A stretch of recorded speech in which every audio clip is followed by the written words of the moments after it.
Зура Токтобаева ден соолугуна мүмкүнчүлүгү чектелгендигине байланыштуу 2 баласына жөлөк пул ала албай келет. Анткени ал 3-топтогу майып болгондугу үчүн мамлекет тарабынан 2000 сом пенсия чегерилген. Бүгүнкү күндө ижарадагы үйдө күн кечирип келүүдө. Жобого ылайык жер тилкеси жокторго да жөлөк пул берилбейт. Мага ошо 2000 сом алат экенсиң, сага пособия чыкпайт деп чыгарбадылар да.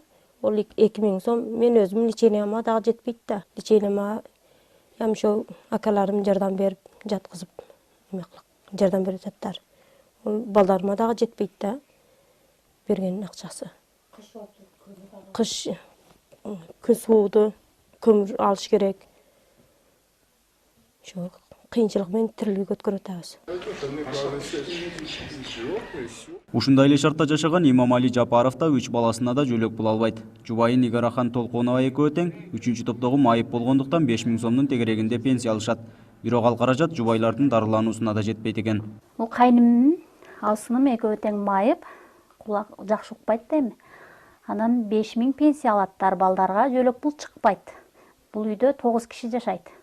Кайным, кайнатам, ушу балдар менен башка киреше жок. Мурда документ тапшырганы эме кылып баргам. Бирок булар сос пенсия алат деп эме кылган эмес да, төлөбөй койгон.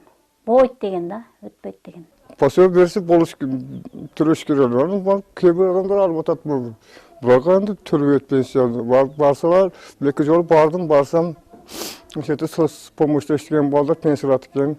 Сизге алмаетти документ тапшырган барсам, була пенсия алат экен, ошо пенсия алат экенсиз. Буларга пособие төлөбөйт деп атам. Балдар окуучу балдарга кийим кечек деген, тамак аш дегенде аларга жетишпей жатабыз. Өкмөт тарабынан коюлган мындай чектөөлөр калктын аялуу катмарларына же болбосо балдар үчүн жөлөк пулга муктаж үй бүлөлөргө кедергисин тийгизүүдө. Анткени күнүмдүк оокат үчүн араң акча тапкан жарандардын жер тилкеси же үйү да жок болууда. Если неме жери жок болгон, өзүнүн тамаркасы жок болсо бере албайбыз. Анан жанагындай же акесиникин же атасыныкын же башка бирөөдөн сатып алгандар да бар да, алып өзүнө каттатып алган болсо алар ала берет. Же сатып алгандар бар, сатып алгандар алат. Карабак айылында 2005 жылдан бери турак жай үчүн жер тилкесин алууга кезекке тургандардын саны 2000ден ашты. Алардын баары жер тилкесинин жоктугунан жөлөк пул ала албай келишет. Нургазы Жайнаков, Жыргал Абдыжалил уулу, Ынтымак, Баткен району.